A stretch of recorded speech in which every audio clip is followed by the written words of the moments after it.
Good morning dear students. आज हम discuss करने वाले हैं आधुनिक भारत पर। आधुनिक भारत हिस्ट्री का वो एक पार्ट है जहाँ से सभी एग्ज़ामों में आपको प्रश्न बहुत मात्रा में देखने को मिलता है और ये हमारे लिए ज़रूरी भी है कि जहाँ से प्रश्न ज़्यादातर आए हम उस टॉपिक या उस सब्जेक्ट को कवर करें, और कवर नहीं करें उसे हम सबसे पहले कवर करें, क्योंकि हमें एग्ज़ाम क्वालिफाई करने से मतलब है।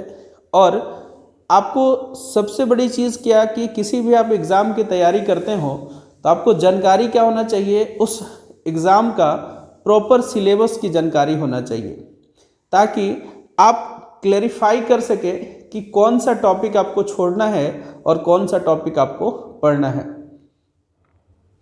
तो आज हम शुरुआत करेंगे आधुनिक भारत की, लेकिन हम उसके पहले ये भी जानेंगे कि आधुनिक भारत की शुरुआत कैसे होती है, साथ ही इतिहास क्या होता है और इतिहास की पढ़ाई हम क्यों करते हैं। तो कोई भी बच्चा जो है कभी जिसने इतिहास नहीं पढ़ा है, ये क्लास उनके लिए बहुत ज़्यादा इम्पॉर्टेंट होने वाला है। साथ ही अगर आपने किसी इंस्टीट्यूट या फिर किसी टीचर के माध्यम से इतिहास को अच्छे तरीके से पढ़ा है, उनके लिए भी ये क्लास उतना ही महत्वपूर्ण होने वाला है, क्योंकि ये उनके लाइफ का one of the best class होने वाला है। यकीन मानिए इस क्लास में वो सारे आपके एस्पेक्ट्स कवर करवाए जाएंगे जहाँ से आपको प्रश्न अच्छे मात्रा में देखने को मिलेगा। साथ ही कोशिश मेरी ये रहेगी कि आपका प्रत्येक कंसेप्ट क्लियर करवाया जाए, क्योंकि यदि आपका कंसेप्ट क्लियर हो जाता है, आपकी समझ विकसित हो जाती है, तो आप किसी भी टॉपिक को समझने में या फिर किसी भी टॉपिक को आप आसानी से समझ सकते हैं। आधुनिक भारत, देखिए आधुनिक भारत हम जैसे जानते हैं कि इतिहास को 3 पार्टों में डिवाइड किया जाता है। 3 पार्ट, ये 3 पार्ट जो डिवाइड किए गए हैं ये 2 तरीके से किए गए हैं। एक तो आपका ट्रेडिशनल है और दूसरा आपका आधुनिक यानी मॉडर्न तरीके से। तो क्लासिफिकेशन इतिहास का 2 तरीके से किया गया है, मॉडर्न और ट्रेडिशनल, ठीक है। और ये 3 पार्ट कौन कौन से हैं तो आप जानते होंगे, एंशिएंट, मिडिवल और मॉडर्न है। इवन मॉडर्न को भी 2 पार्ट में डिवाइड किया गया है, प्री इंडिपेंडेंस और पोस्ट इंडिपेंडेंस। इट मीन्स 1947 के पहले का भारत और 1947 के बाद का भारत। क्लियर है। लेकिन अब जैसे जानते हैं कि मोस्टली मैक्सिमम एग्जाम में जो प्रश्न आते हैं आपको देखने को मिलेगा 1947 तक, यानी 1947 तक। और आप जानते हैं कि ये जो क्लासिफिकेशन इतिहास का 3 वर्गों में किया गया है, एंशिएंट, मिडिवल और मॉडर्न, तो उसमें आप देखेंगे कि मॉडर्न से सबसे ज़्यादा प्रश्न पूछा जाता है। इसीलिए मैंने डिसाइड किया है कि हम सबसे पहले कवर क्या करेंगे, मॉडर्न करेंगे, उसके बाद हम एंशिएंट करेंगे और लास्ट में हमारी कोशिश रहेगी कि हम मिडिवल को क्लियर करें। आई होप कि यहाँ तक आपको समझ में आया होगा। अब हम क्लास की शुरुआत करते हैं और आप यकीन मानिए एकदम बेसिक से क्लास होगा। आपको जहाँ भी डाउट हो आप हमसे सवाल जवाब कर सकते हैं और मेरी कोशिश रहेगी कि आपके सभी प्रश्नों का उत्तर समय पर और सही तरीके से मिल सके।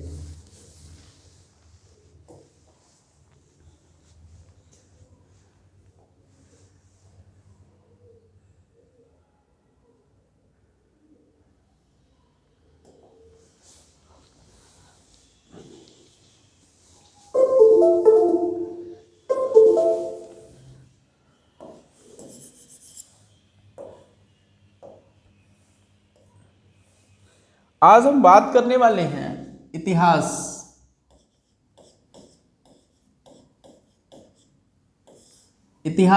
और इतिहास में भी हम आज बात करेंगे मॉडर्न हिस्ट्री की, लेकिन सबसे पहले हमारा बेसिक कंसेप्ट क्लियर होना चाहिए कि इतिहास आखिर है क्या। इतिहास का मतलब होता है इति जोड़ हास। इतिहास का अर्थ आप समझने की कोशिश करें तो इसका अर्थ होता है इति जोड़ हास। इति जोड़ हास, इट मीन्स इतिहास को अगर हम संधि करें तो इति जोड़ हास होता है। इति का मतलब होता है ऐसा ही, और हास का मतलब होता है हुआ होगा, हुआ होगा। कहने का तात्पर्य यह है कि हम इतिहास को अगर परिभाषा के द्वारा समझना चाहे तो इसका मतलब ये होता है कि ऐसा ही हुआ होगा। इट मीन्स इससे रिलेटेड कोई ना कोई आपके पास साक्ष्य मौजूद होंगे, आपके पास कोई एविडेंस होगा, जिस एविडेंस के तहत हम कह सकते हैं कि भूत में मतलब पास्ट में, हमारे अतीत में ऐसा कुछ हुआ होगा। तो हम एक लाइन में कह सकते हैं ऐसा ही हुआ होगा, ऐसा ही हुआ होगा, एज इट हैपेंड, ऐसा ही हुआ होगा। मतलब हम कह रहे हैं कि अगर इतिहास के बारे में आपको जानना होगा तो आपको पता होना चाहिए कि उसके बारे में कोई ना कोई साक्ष्य तो मौजूद होगा, जिससे के द्वारा हम ये कह सकते हैं कि ऐसा ही हुआ होगा। क्लियर है? अब सवाल आता है कि हम इतिहास पढ़े क्यों, इतिहास की स्टडी क्यों करें। तो सवाल आपके पास आ रहा है कि इतिहास की स्टडी क्यों, इतिहास की स्टडी क्यों पढ़े हम इतिहास, जरूरत क्या पड़ गई इतिहास को पढ़ने की। तो आपको जानकारी होना चाहिए कि इतिहास की स्टडी हम इसलिए करते हैं ताकि हम अपने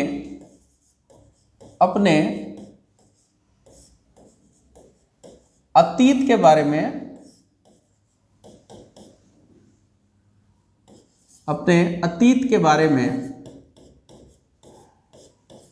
जान सके,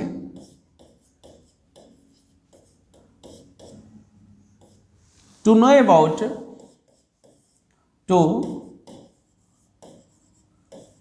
अबाउट आवर पास्ट। तो सबसे पहले हम इतिहास की स्टडी क्यों करते हैं, ताकि हम अपने अतीत के बारे में जान सके। साथ ही हम अतीत की स्टडी इसलिए करते हैं ताकि हम अपने सभ्यता एवं संस्कृति के बारे में जान सके।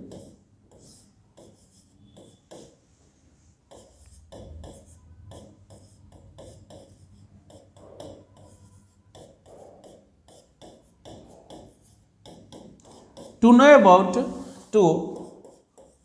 know about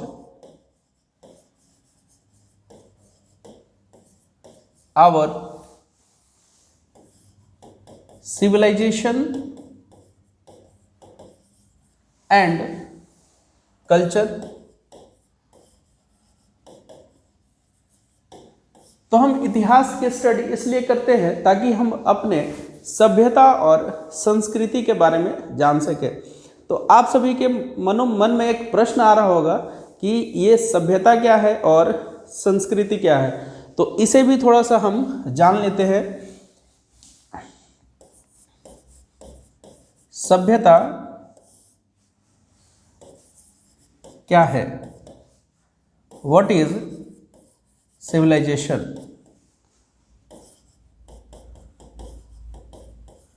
what is civilization, क्या है सभ्यता, किसे कहते हैं सभ्यता।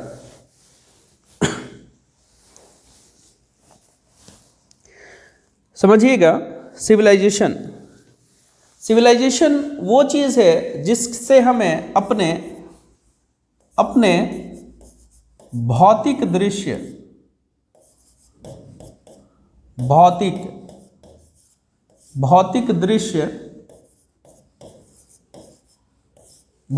दृश्य, अपने भौतिक दृश्य या पहलू भौतिक दृश्य पहलू को समझते हैं। कहने का तात्पर्य यह है कि सिविलाइजेशन ऐसी चीज है जिससे हम अपने फिजिकल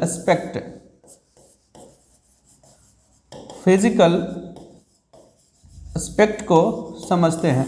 फॉर एग्जाम्पल हम देखेंगे तो इसमें हम वो चीज़ें ले सकते हैं जैसे जो स्टोन एज से बिलोंग करती हैं, स्टोन एज, पाषाण काल।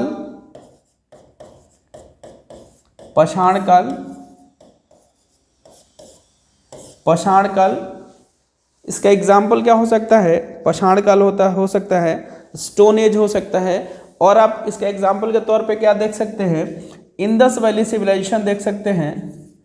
इंडस वैली सिविलाइजेशन, सिंधु घाटी सभ्यता, सिंधु घाटी सभ्यता।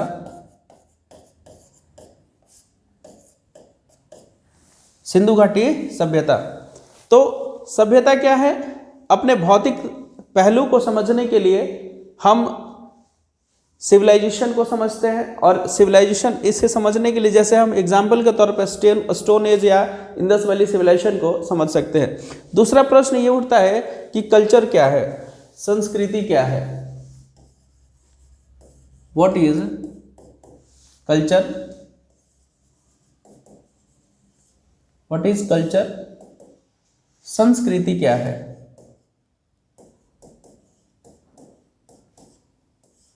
संस्कृति क्या है?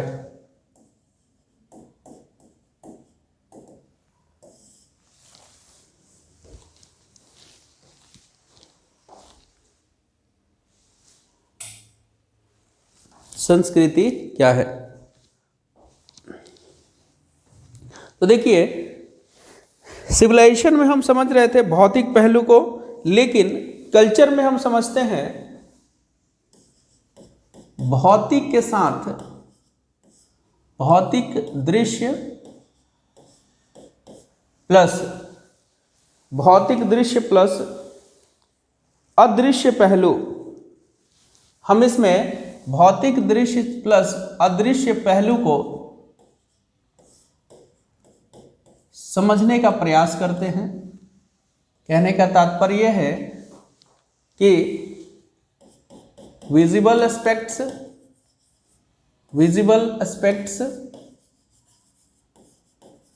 And invisible aspects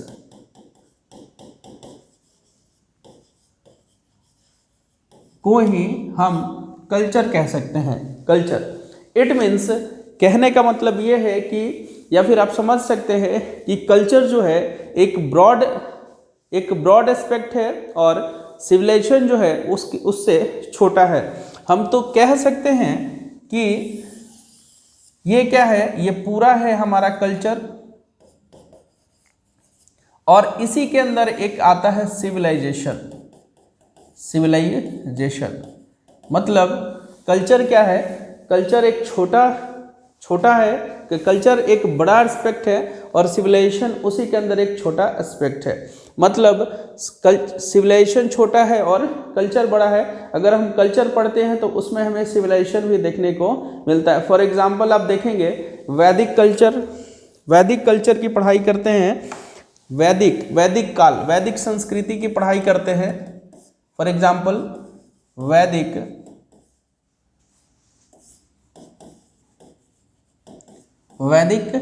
culture.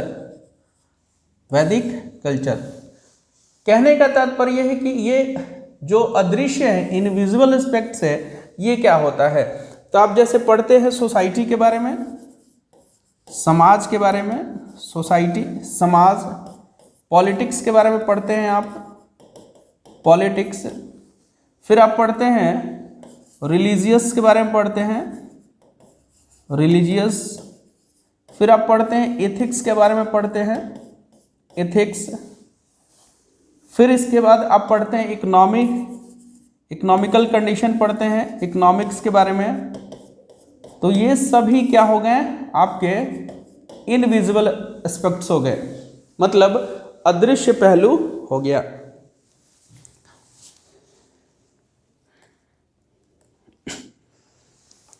I hope कि यहाँ तक आपको चीज़ें क्लियर हो गई होगी कि सिविलाइजेशन क्या होता है, कल्चर क्या होता है, और कल्चर के तहत हम किस किस चीज़ों को पढ़ते हैं, और विजिबल और इनविजिबल क्या होता है। जैसे इनविजिबल में हम पढ़ते हैं सोसाइटी के बारे में, पॉलिटिक्स के बारे में, रिलीजियस के बारे में, एथिक्स के बारे में, इकोनॉमिक्स के बारे में। क्लियर है।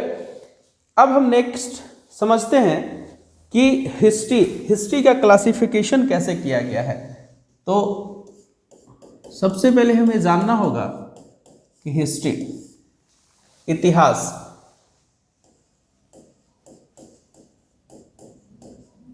इतिहास देखिए, जो इतिहास है इसका क्लासिफिकेशन जो है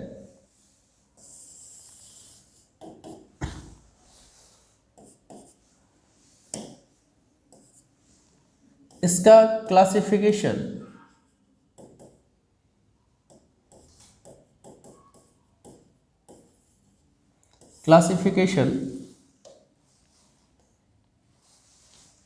दो तरीके से किया गया है।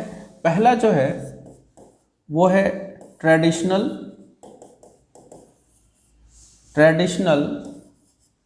क्लासिफिकेशन, जिसे हम कह सकते हैं पारंपरिक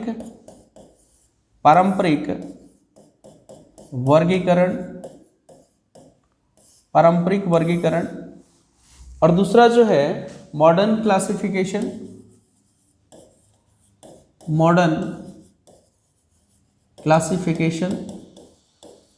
जिसे हम कह सकते हैं आधुनिक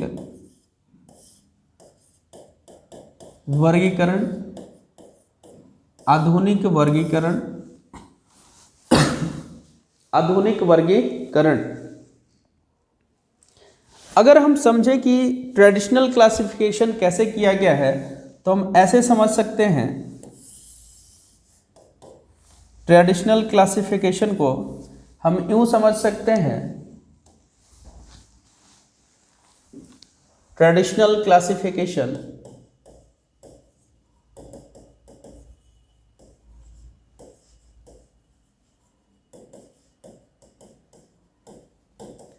पारंपरिक वर्गीकरण को हम इस प्रकार समझ सकते हैं।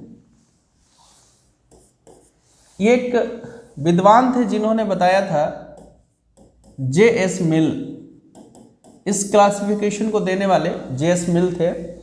इन्होंने कहा कि हम भारत को 3 तरह से क्लासिफाइड कर सकते हैं। पहला इन्होंने कहा कि हम जो भारत को कहेंगे वो कहेंगे हिंदू इंडिया। दूसरा इन्होंने कहा कि हम कहेंगे मुस्लिम इंडिया, और तीसरा इन्होंने तर्क दिया, हम कहेंगे ब्रिटिश इंडिया,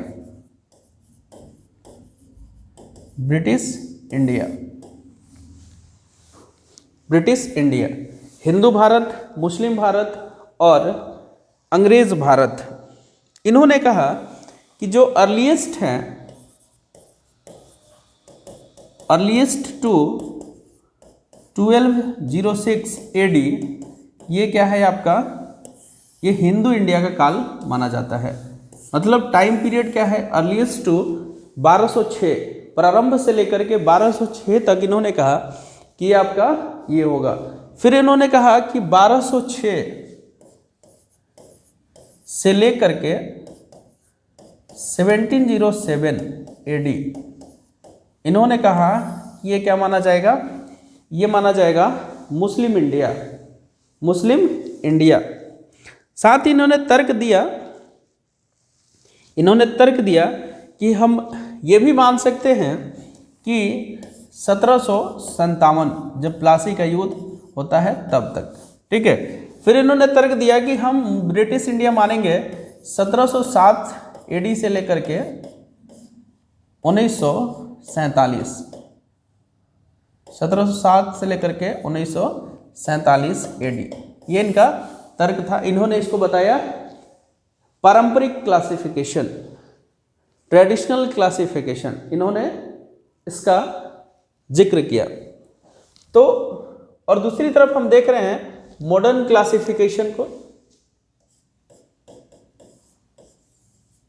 मॉडर्न क्लासिफिकेशन, आधुनिक वर्गीकरण, आधुनिक वर्गीकरण। इसके तहत इतिहास को 3 खंडों में डिवाइड किया जाता है। पहला ancient India, ancient India,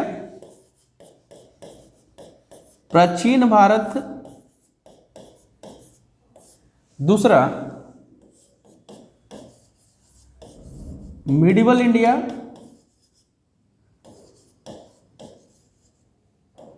medieval India, मध्यकालीन भारत,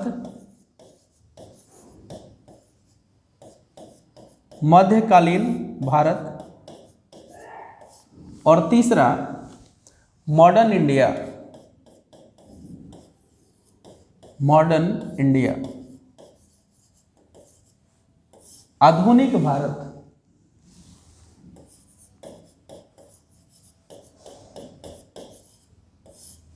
आधुनिक भारत। और इस क्लासिफिकेशन के तहत जो टाइम पीरियड रखा गया है वो रखा गया है अर्लीस्ट टू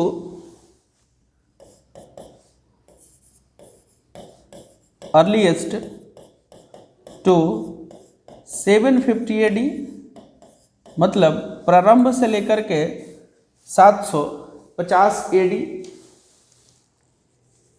और इसी को बोलते हैं बिफोर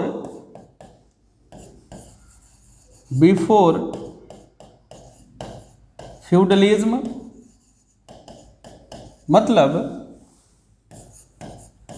सामंतवाद के पहले का भारत, सामंतवाद के पहले का भारत। और इन्होंने कहा, और मिडिवल इंडिया को डिवाइड किया गया 750 एडी टू 707 एडी, मतलब औरंगजेब की जब मृत्यु होती है तब तक मिडिवल इंडिया माना गया। और इसको कहा गया फ्यूडलिज्म, सामंतवाद का काल, इसको फ्यूडलिज्म पीरियड कहा गया, सामंतवाद का काल कहा गया।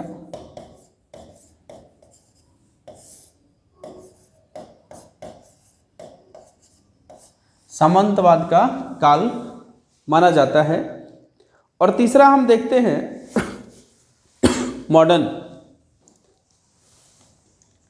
मॉडर्न में बताया गया है कि 1707 इट मीन्स औरंगजेब की मृत्यु के बाद से लेकर के 1947 जब तक भारत आज़ाद नहीं हुआ तब तक आधुनिक भारत का काल माना जाता है। और इसे ही कहा गया आफ्टर फ्यूडलिज्म, आफ्टर फ्यूडलिज्म, सामंतवाद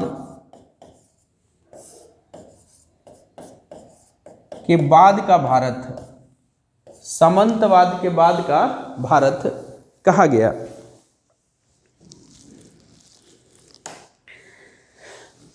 तो आई होप कि जो क्लासिफिकेशन किया गया है ये 3 पार्टों में सारी चीज़ें आपको क्लियर हो गई होगी और आपको समझ में आ गया होगा कि हम कैसे कैसे इतिहास को 3 पार्टों में डिवाइड करते हैं। और 3 पार्टों में डिवाइड भी हम करते हैं 2 तरीके से, एक ट्रेडिशनल और दूसरा हम करते हैं इसे आधुनिक तरीके से। क्लासिफिकेशन 2 तरीके से किया जाता है, एक क्लासिफिकेशन किया जाता है ट्रेडिशनल से, दूसरा क्लासिफिकेशन इसका किया जाता है आधुनिक तरीके से। यहाँ तक आई थिंक आपको क्लियर हो चुका होगा और ये क्लास भी आपको बहुत अच्छी लग रही होगी। देखिए ये क्लास जो है वो सभी छात्रों के लिए इम्पोर्टेंट है जो या तो किसी पीसीएस की तैयारी कर रहे हैं या फिर किसी वनडे एग्ज़ाम की तैयारी कर रहे हैं। वनडे एग्ज़ाम में तो आपका एक भी प्रश्न यहाँ से छूटने वाला नहीं है। साथ ही अगर आप किसी पीसीएस की तैयारी करते हैं तो उनके लिए भी ये बहुत ही इम्पॉर्टेंट होने वाला है, क्योंकि मेरी कोशिश ये रहेगी कि मैं कॉन्सेप्ट क्लियर कराऊँ आपका, क्यों, ताकि आप समझ सके कि अगर प्रश्न आपका डिमांड करता है मेंस से तो आपको समझ में आना चाहिए कि हम उसे किस तरह से इसे लिख सकते हैं या फिर बना सकते हैं। नाउ अब हम समझने की कोशिश करते हैं थोड़ा सा और चीज़ें जो हमारे लिए बहुत ज़्यादा इम्पॉर्टेंट हो सकता है। देखिए क्लास शुरू करना और क्लास शुरू करने से पहले आपको बहुत सी चीज़ें पता होना बहुत ज़रूरी होता है। ठीक है, हम डिस्कस कर रहे हैं हिस्ट्री। अभी हम आधुनिक भारत पर नहीं पहुंचे हैं, अभी हम सिर्फ आपका कंसेप्ट क्लियर कर रहे हैं कि हम किस प्रकार से वहां तक पहुंचेंगे। ठीक है, अब देखिए हिस्ट्री जो वर्ड है एक ये ग्रीक वर्ड से लिया गया है। हिस्ट्री ग्रीक वर्ड से लिया गया है, ग्रीक वर्ड से लिया गया है। और ये ग्रीक वर्ड जो है ये ग्रीक वर्ड है हिस्टोरिया।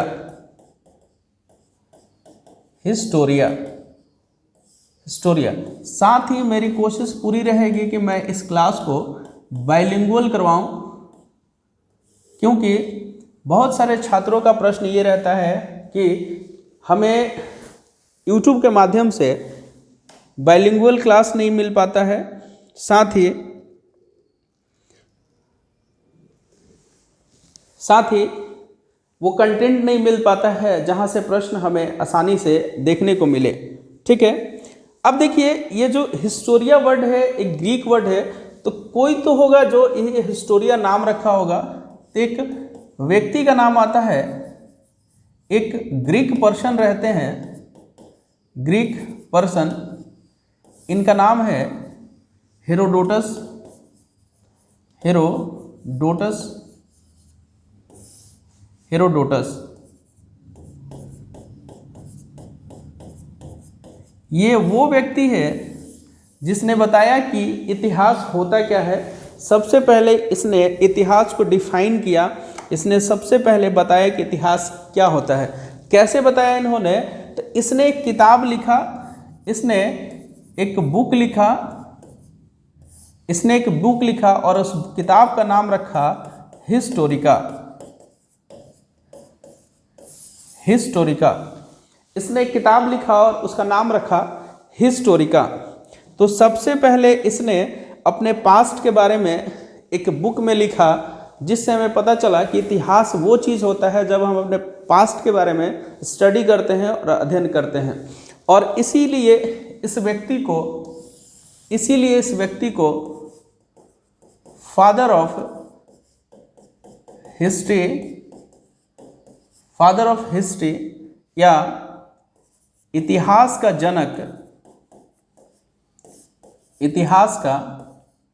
जनक कहा जाता है, क्योंकि इसने ही सबसे पहले अपने पास्ट के बारे में क्रमबद्ध तरीके से लिखा और बताया कि मेरी चीज़ें ऐसे ऐसे हुई थी। ठीक है, तो Herodotus is known as father of history. अब बात आता है कि हम इतिहास कैसे कहेंगे, इतिहास क्यों कहेंगे और इतिहास होता क्या है। तो देखिए इतिहास वो चीज़ है जिसमें आपको कोई सबूत हो आपके पास, कोई एविडेंस हो, कोई स्रोत हो उसके बारे में जानने का। और इतिहास को जानने का दो स्रोत हो सकते हैं। इतिहास को जानने का दो स्रोत हो सकते हैं। इतिहास के स्रोत।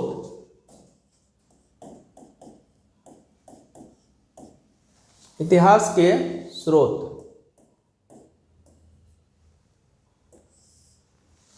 इतिहास के स्रोत। एविडेंस ऑफ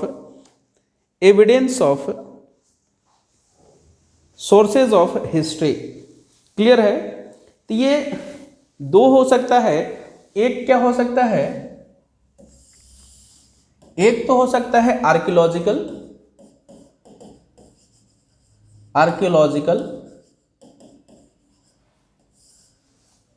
इट मीन्स पुरातात्विक।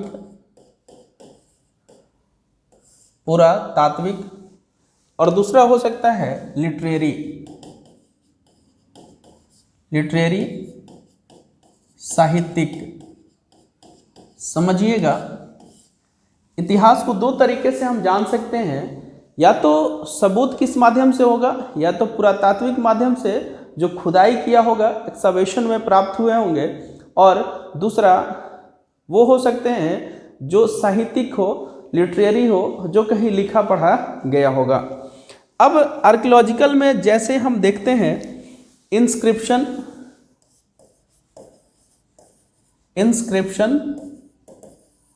अभिलेख, जैसे इंस्क्रिप्शन, जैसे अशोक के अभिलेख,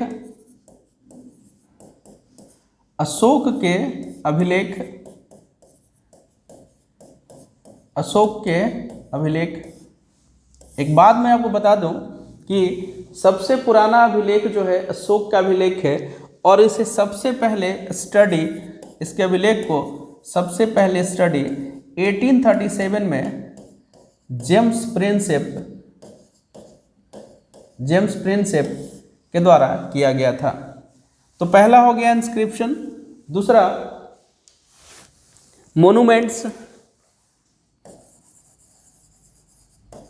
मोनूमेंट्स, स्मारक। तीसरा क्वाइंस, सिक्के। स्टैचू, मूर्तियां। और सेल्स,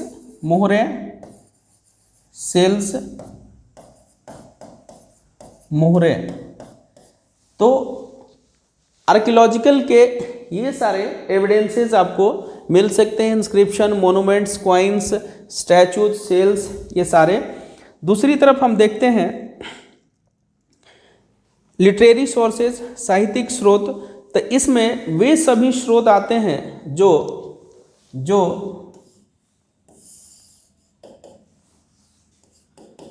धार्मिक,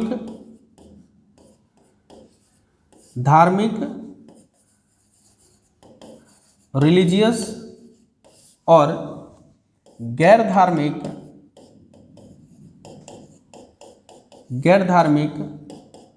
नॉन रिलीजियस शामिल होता है। धार्मिक और गैर धार्मिक। अगर हम बात करें धार्मिक की, देखिए इसमें एक और हम जान सकते हैं, धार्मिक और गैर धार्मिक तो है ही, साथ ही हम इसके बारे में एक और, जैसे जो फॉरेनर ट्रेवलर्स आए थे, फॉरेनर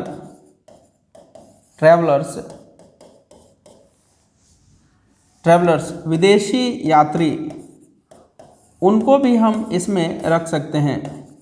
विदेशी यात्री बाहर से किसी न किसी के शासनकाल में ही आए थे, और उन्होंने कोई किताब लिखा या किसी माध्यम से बताया कि जब हम यहाँ भारत में आए थे तो इस तरीके से ये चीज़ें सभी चल रही थी। तो हम लिटरेरी को तीन तरह से देख सकते हैं, रिलीजियस, नॉन रिलीजियस और फॉरेनर ट्रैवलर्स। अब इसमें थोड़ा थोड़ा हम देख सकते हैं कि जैसे आपका गैर धार्मिक या फिर धार्मिक को अगर देखें तो धार्मिक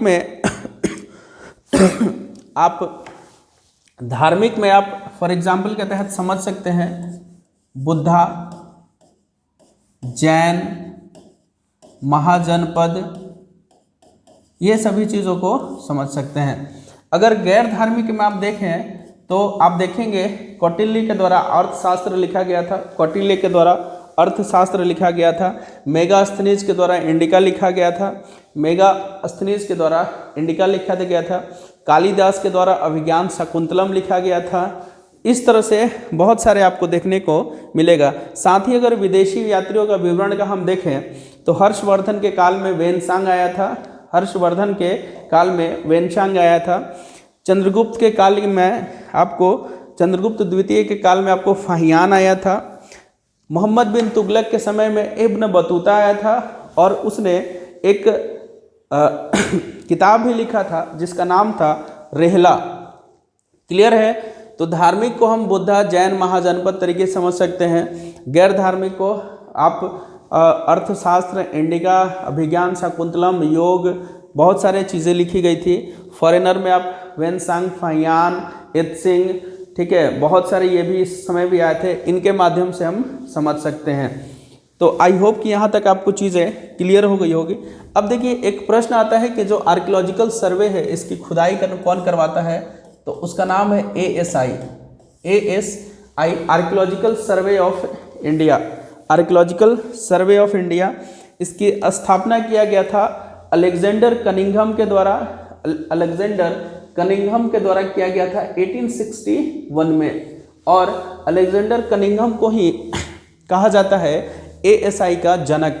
it means father of archaeological survey of India, known as Alexander Cunningham.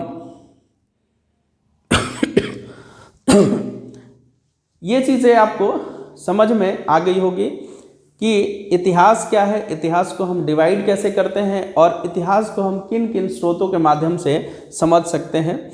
अब देखिए सवाल आता है कि हम शुरुआत करने जा रहे हैं आधुनिक भारत से, तो हमें सबसे पहले जानकारी होना चाहिए कि आधुनिक भारत में हमें क्या पढ़ना है और कौन सी चीज़ें छोड़नी है, क्योंकि जब तक आपको सिलेबस का जानकारी नहीं होगा आप किसी भी चीज़ को सही ढंग से पढ़ नहीं सकते हैं। एक और आपसे रिक्वेस्ट है कि अगर आपको ये वीडियो अच्छी लग रही हो तो आप अपने दोस्तों के साथ शेयर करें, ताकि मेरी कोशिश ये रहेगी कि मैं जिस प्रकार से आपको बोर्ड पे पढ़ा रहा हूँ कोशिश करूँगा कि मैं इसी तरीके से आपको आगे भी पढ़ाऊँ, क्योंकि बहुत सारे छात्रों का सवाल होता है या छात्रों का डाउट होता है या फिर उनको समझने में थोड़ा सा दिक्कत आती है जब PDF या PPT के माध्यम से पढ़ाया जाता है। तो कृपया आप अपने दोस्तों के साथ इसे शेयर करें और उन तक इसको अवश्य पहुंचाएं। अब हम डिस्कस कर रहे हैं आधुनिक भारत के सिलेबस के बारे में। इट मीन्स हम शुरुआत करने जा रहे हैं किसकी? आधुनिक भारत की। आधुनिक इतिहास हम शुरू कर रहे हैं मॉडर्न हिस्ट्री, और मॉडर्न हिस्ट्री में हम जो पढ़ेंगे वो पढ़ेंगे 1707 से लेकर 1947 AD तक। कहने का मतलब कि हम पढ़ेंगे औरंगजेब से लेकर के जब हमारा देश आज़ाद होता है तब तक हम पढ़ने का प्रयास करेंगे। 1707 से लेकर के 1947 तक हम पढ़ेंगे। अब देखिए सबसे पहले हमें जानना है कि सिलेबस क्या है। तो सबसे पहले जिस टॉपिक को हम पढ़ेंगे उस टॉपिक का नाम है डाउनफॉल्स ऑफ मुगल्स, मुगलों का पतन। हमारी क्लास की शुरुआत होगी डाउनफॉल ऑफ मुगल से। दूसरा हम जो पढ़ेंगे वो पढ़ेंगे एडवेंट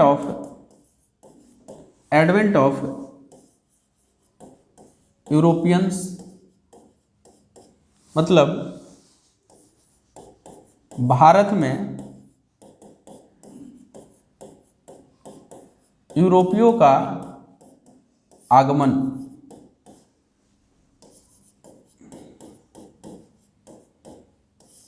देखिए, हम शुरुआत करेंगे मुगलों के पतन से। जैसे कि आप जानते हैं 1707 में औरंगजेब आता है और मुगल में टोटल 6 शासक होते हैं। टोटल 6 शासक आते हैं, BHA, JSA, बाबर, हुमायूं, अकबर, जहांगीर, शाहजहां और औरंगजेब। और औरंगजेब की मृत्यु हो जाती है 1707 में। जैसे ही औरंगजेब की मृत्यु होती है, जो भारत के बादशाह होते हैं या छोटे छोटे जो प्रांत होते हैं वो अपने आप को स्वतंत्र घोषित करना शुरू कर देते हैं और मुगलों की शक्ति क्या हो जाती है, कमज़ोर होना शुरू हो जाता है। उसी तरह से हम देखेंगे उसके बाद भारत में यूरोपियों का आगमन, और इसमें हम पढ़ेंगे जितने भी भारत में यूरोपियंस आए थे। जैसे सबसे पहले आप पढ़ेंगे पोर्तुगीज़ के बारे में, पोर्तुगीज़।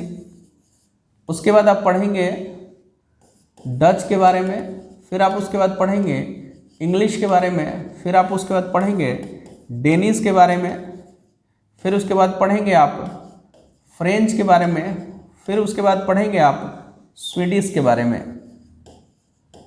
ठीक है, तो आप इसको ट्रिक के माध्यम से भी याद कर सकते हैं, PDEDFS।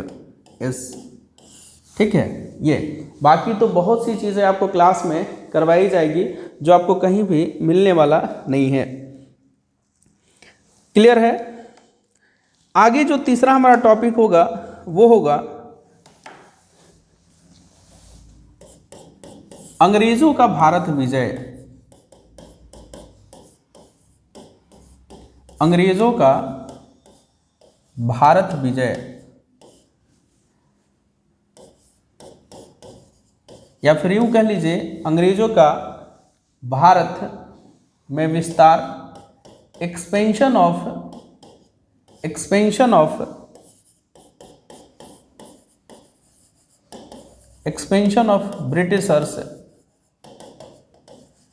Britishers in India, expansion of Britishers in India. उसके साथ हम पढ़ेंगे क्षेत्रीय राज्यों का उदय, क्षेत्रीय राज्यों का उदय,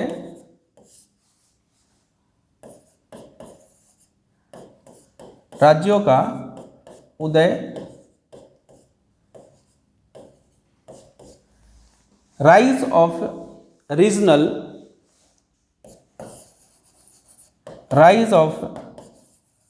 रीजनल स्टेट्स। कैसे छोटे छोटे देश, छोटे छोटे राज्य अपने आप को स्वतंत्र घोषित करेंगे, हम उसके बारे में डिस्कस करेंगे। नेक्स्ट जो हमें पढ़ना है,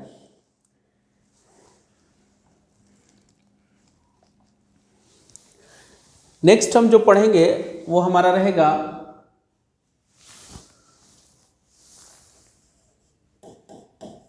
मैसूर युद्ध, या फिर हम ये भी कह सकते हैं एंग्लो मैसूर वॉर, आंग्ल मैसूर युद्ध। हम उसके बारे में डिस्कस करेंगे। उसके बाद हम पढ़ेंगे जो जितने भी नागरिक विद्रोह हुए हैं, नागरिक विद्रोह,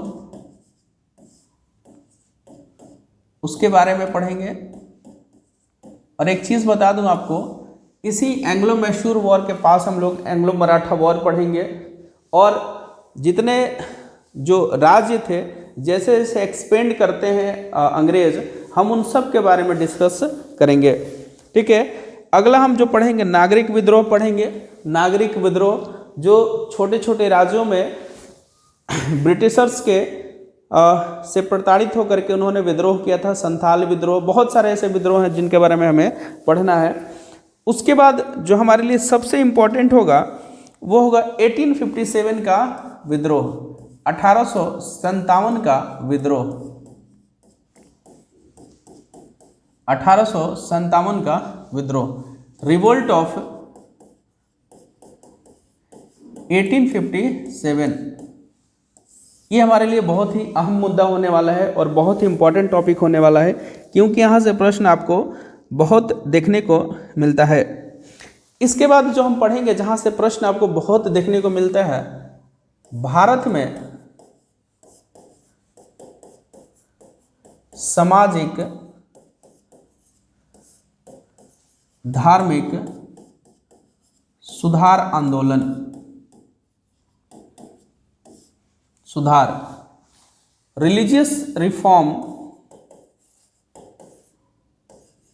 socio religious reform, socio religious reform movement in India.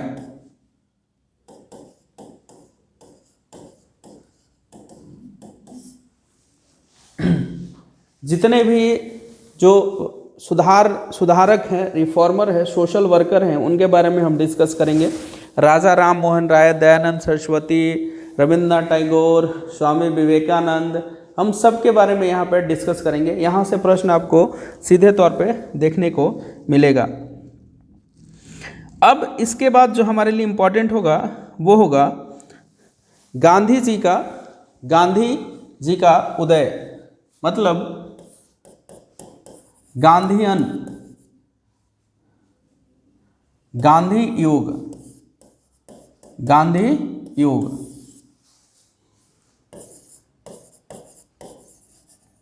Gandhian Ira,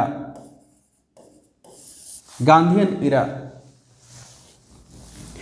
again ये भी हमारे लिए बहुत इंपॉर्टेंट है और बहुत बड़ा टॉपिक है। यहाँ से आपको बहुत सारे प्रश्न मिलेंगे। गांधी जी के द्वारा जितना भी किया गया था आंदोलन, सभी आंदोलन के बारे में हम पढ़ेंगे। गांधी जी का यहाँ पे एंट्री होगा भारत के इतिहास में। अफ्रीका से आएंगे, कैसे चंपारण में जाएंगे, चंपारण से वो शुरुआत करेंगे, अहमदाबाद आंदोलन करेंगे, सविनय अवज्ञा आंदोलन करेंगे, सहयोग आंदोलन करेंगे। इसी बीच Simon commission Simon commission Bharat आएगा, साइमन कमीशन को हम लोग वापस भेजेंगे। ये सब चीज़ गांधी जी के काल में होता है और ये सारा पार्ट हमारे लिए बहुत इंपॉर्टेंट होने वाला है। इट मीन्स हम कह सकते हैं गांधी जी का पार्ट जो है ये बहुत बड़ा पार्ट है। गांधी जी में ही हम कम से कम आपको 20 टॉपिक कवर करेंगे, जहाँ से आपको प्रश्न देखने को मिलता है। मैं चाहूँ तो अलग अलग भी इसके टॉपिक को लिखवा दूँ, लेकिन मैं अलग अलग नहीं लिखवा रहा हूँ, क्योंकि हमें सभी कुछ पढ़ना है गांधी जी के बारे में।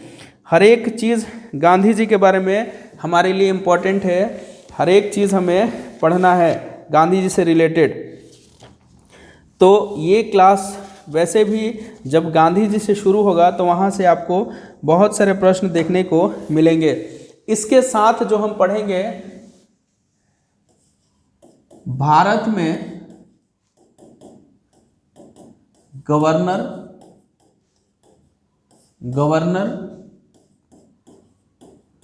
गवर्नर जनरल और वायसराय, ये भी हमारे लिए इम्पोर्टेंट टॉपिक होने वाला है। ये भी इन्हीं के टाइम में आएंगे ये सभी लोग। क्लियर है? और लास्ट जो हम पढ़ेंगे, हम डिस्कस करेंगे भारत में शिक्षा का उदय, भारत में शिक्षा का उदय एवं विकास। Development of education in India, development of education in India. Clear है? आई होप कि ये सिलेबस आपको समझ में आ गया होगा। सबसे पहले हम पढ़ेंगे मुगलों का पतन, जैसे डाउनफॉल्स ऑफ मुगल पढ़ेंगे।